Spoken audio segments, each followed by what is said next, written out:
Hello YouTube, this is VMonkeyFX back with another tutorial in my beginner series on the basics of After Effects and how to overcome this ridiculously overcomplicated interface. Last episode we went over the basic workflow and how everything really isn't as complicated as it looks, and kind of attempted to adjust viewers into the idea of using visual effects software.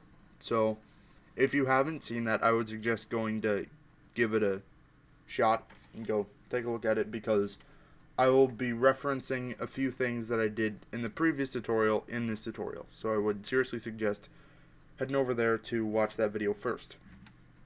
Alright, so we're going to go ahead and jump right into this, because this is my second time recording a nearly half an hour tutorial, and that was complete bullcrap, and my mic wasn't turned on. Fun. So anyway, I'm going to go ahead and get right into it. So we'll just drag my logo into a new composition, like so, like I just did, saw that. And then we're going to go over the toolbar real quick, just go over the functions. I'm not going to cover a few, like the camera, pan behind, brush, clone stamp, eraser tool, roto brush, and puppet pin tool. I won't be covering those. Sorry about that, but those are pretty impractical, and I have never used them. I have never seen anyone use them. Well, I'll take that back. The roto brush I've seen people use, but it's pretty impractical. Anyway, if we go up in the top left, this is the most basic, most important tool, the selection tool. We use it to select things, layers inside of our composition panel.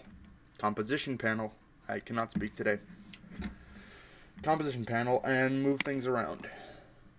Cool. Glove tool lets us move our view without moving anything in the shot. Zoom tool lets us zoom in and out to a selected area, and zoom back out by hitting fit up to 100% or fit. Rotation tool, if we have a layer selected with the selection tool, we can actually rotate that layer, which I'll show you how to keyframe that in a little bit. I will not be covering these two. Next we have, if it'll load, there we go, our rectangle tool and pen tool. Now these two tools are based off a thing called masking. So if I were to make just some random shape using the pen tool, you see we have like a chunk in our new object that is basically created out of the old one, but it only shows what we had originally selected. So it's sort of like using scissors. That's how you can think about it.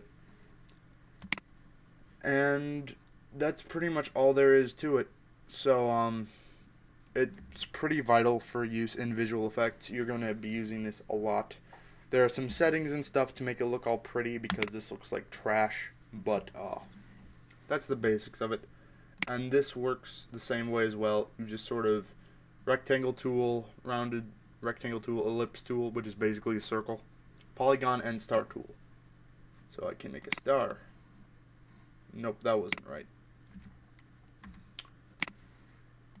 If you have this layer selected, if you have a layer selected when you use those tools, it will create a mask. But if you don't have a layer selected and you do that, it will create a shape layer, which is something we'll get into at a later point in time. Okay, fair enough. And then if we go select this layer and hit the down arrow, and then you'll see masks and transform. We can actually go into masks by double clicking that and delete this mask. And then we'll have our original object. Alright, well that's all nice and everything. Next we have the text tool, which basically, it's just text. Just text, nothing much. You can edit your settings, like change your font type, change your border, which I've never really done much of. There are a lot of pretty much useless features in this program, but it allows for a lot of creativity in how you use them. And yeah, that's about all there is. You can change your text color, and that's all. It's text. And I'm not going to be going over the rest of these. Sorry. Next thing I want to get into in this tutorial, and I want to close out of the brushes window because that's screwing me over. Next thing I want to go through in this tutorial as fast as I can is the transform feature. Now, what the transform feature does is basically let you take any value about an object and translate the pixels in a way that it appears to be doing a basic form of motion. So we can move the position of this object by just dragging around these values, and if you don't know how to get to where I am, you just select your layer, do the drop down arrow for transform, and then you just move these values around. Or you can, I'm not using roto brush, get the select tool, important, and you can actually just move it wherever, and these values down here will adjust to it. We can change the scale, which is pretty self-explanatory, just increase and decrease. Yeah, changes the size of the object. Next we have rotation, which usually the thing with the X is the number of rotations, which is a full revolution. And then we have our degrees, which 360 degrees is one revolution, in case you don't know basic math. Alright, so that's about it for rotation. Next we have opacity.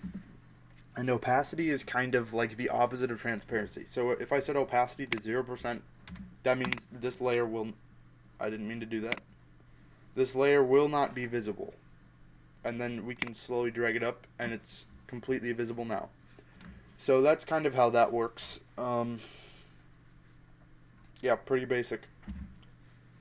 Next up we have the anchor point, and the anchor point is what position, scale, and rotation are based off of. So if I move the anchor point down here, you can see it's actually moving my object up because I'm changing the position in which everything else is based off of, which can screw you over if you're just trying to mess with one thing in the anchor point and you already have everything preset. So make sure you get your anchor point right the first time, okay? It's really important to do that. Okay, so basically if I were to then rotate the object after I move the anchor point, it'll rotate around that point. See? As opposed to the way it was before, where the entire object was just sort of rotating around its gravitational center. But we can basically move the center of the object and rotate it around that point. Okay? That also goes for scale and position, but those are less noticeable than rotation. That covers about it for the transformations. I will get into animation next time, but I think we're actually out of time for this episode. So, thank you for watching this video. If you liked it, please give it a thumbs up. If you found any of this stuff confusing, please send me a message or leave a comment or whatever, or you could actually go check out Andrew Kramer's videos, because he operates under a company known as Video Copilot. He's kind of a big deal. Everybody knows who he is. So he's really good at doing tutorials if you want to go check him out, because he's amazing and stuff. So yeah, that'll wrap it up for this tutorial. So if you haven't hit that subscribe button, please do it, and we will see you in the next one.